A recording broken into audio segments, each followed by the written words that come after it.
چوری چوری کا مطلب ہوتا ہے میرا کوئی چوری کرے. کرپشن ہے جو عوام کا پیسہ چوری کرے. تو اس کے پاس تو رائٹ ہی نہیں تھا کہ ان کی چوری معاف کرنا. بہرحال اس کے بعد یہ دو آیا اور انہوں نے جو 10 سال میں کیا. اب جو مجھے چیز سب سے جس پوائنٹ پہ میں آ رہا ہوں, میں ہمیشہ سمجھتا رہا کہ جو ہماری اسٹیبلشمنٹ ہے اس کو زیادہ ملک کی فکر ہوگی اور وہ اس چیز کو ہونے نہیں دیں گے. وہ جب دیکھتے ہیں چوری تو وہ اس کے اوپر ایکٹ کریں گے.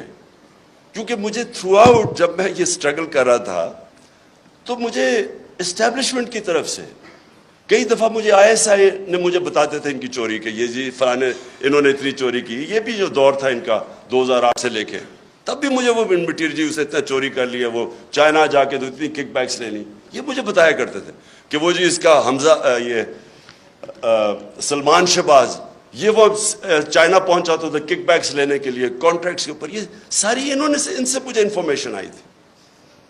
اور جب میں پھر پرائم منسٹر بنا تو سارے کیسز سب کو پتا تھا کہ ان کے کیسز کون سے ہیں.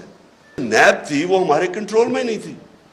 تو مجھے تب بھی سمجھنا ہے کہ کیسز سارے میچور ہیں, کیوں نہیں پکڑے جا رہے ہیں.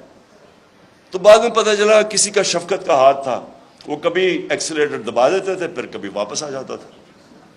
ہم جناب دیکھ رہے ہیں تماشا, گالیاں ہمیں پڑ رہی ہیں کہ جی آپ نے وہ کسی کو نیب میں لے کے جاتے تھے تو مجھے گالیاں نکال کے اندر جاتے ہوئے بھی باہر نکلتے ہوئے بھی. لیکن ہمارا ہاتھ میں, میرے ہاتھ میں نیب کدھر تھی. میں تو کہا اگر میرے ہاتھ میں نیب ہوتی تو یہ بڑے آرام سے کم از کم 15-20 لوگوں سے ہم اربوں روپیہ نکال لیتے ان کو جیلوں میں ڈال کے. اچھا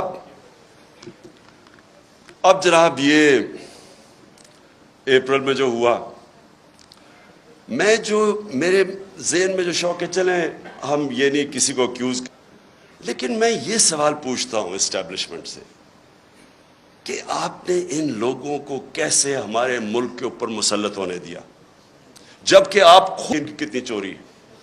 اس کا تو یہ مطلب کہ چوری آپ کے لیے بری چیز نہیں ہے. اور میں اس لیے ایک ملک میں یہ اپنے دور میں نے شروع کر دیا تھا رحمت للعالمین اتھارٹی بنا کے سیرت نبی اپنے بچوں کو پڑھائیں. کیونکہ جو امر بالمعروف ہے وہ ایک معاشرے کا کارنر سٹون ہوتا ہے. ایک معاشرہ جب اچھائی کے ساتھ کھڑا ہوتا ہے اور برائی کے خلاف کھڑا ہوتا ہے تو معاشرہ فائٹ کرتا ہے برائی, کرپشن کو معاشرہ فائٹ کرتا ہے. لیکن جب آپ برائی کو برائی نہ سمجھیں, کرپشن بری چیز ہی نہیں ہے, چوری بری چیز نہیں ہے, تو محنت کون کرے گا آپ کے معاشرے میں. اگر آپ نے معاشرہ اپنا تباہ کرنا ہے, آپ کو کوئی ایٹم بم پھینکنے کی ضرورت نہیں ہے, صرف اخلاقیات ختم کر دیں, اچھے برے کی تمیز ختم کر دیں.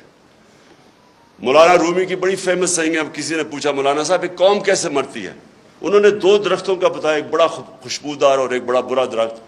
انہوں نے کہا جب ایک قوم ان کے اندر فرق کرنا ختم کر دیتی ہے, اچھے برے کی تمیز ختم کرتی, قوم مر جاتی. اس لیے ہی جو مدینے کی ریاست تھی وہ امر بالمعروف پہ کھڑی ہوئی تھی. سارے معاشرے کو حکم کیا گیا تھا کہ آپ نے برائی کے خلاف کھڑے ہونا ہے. اب میں نے انگلینڈ کے اندر یہ دیکھا ہے, میں امر بالمعروف پہ وہ چل رہے ہیں. آپ کو میں بتاؤں کہ ان کا ایک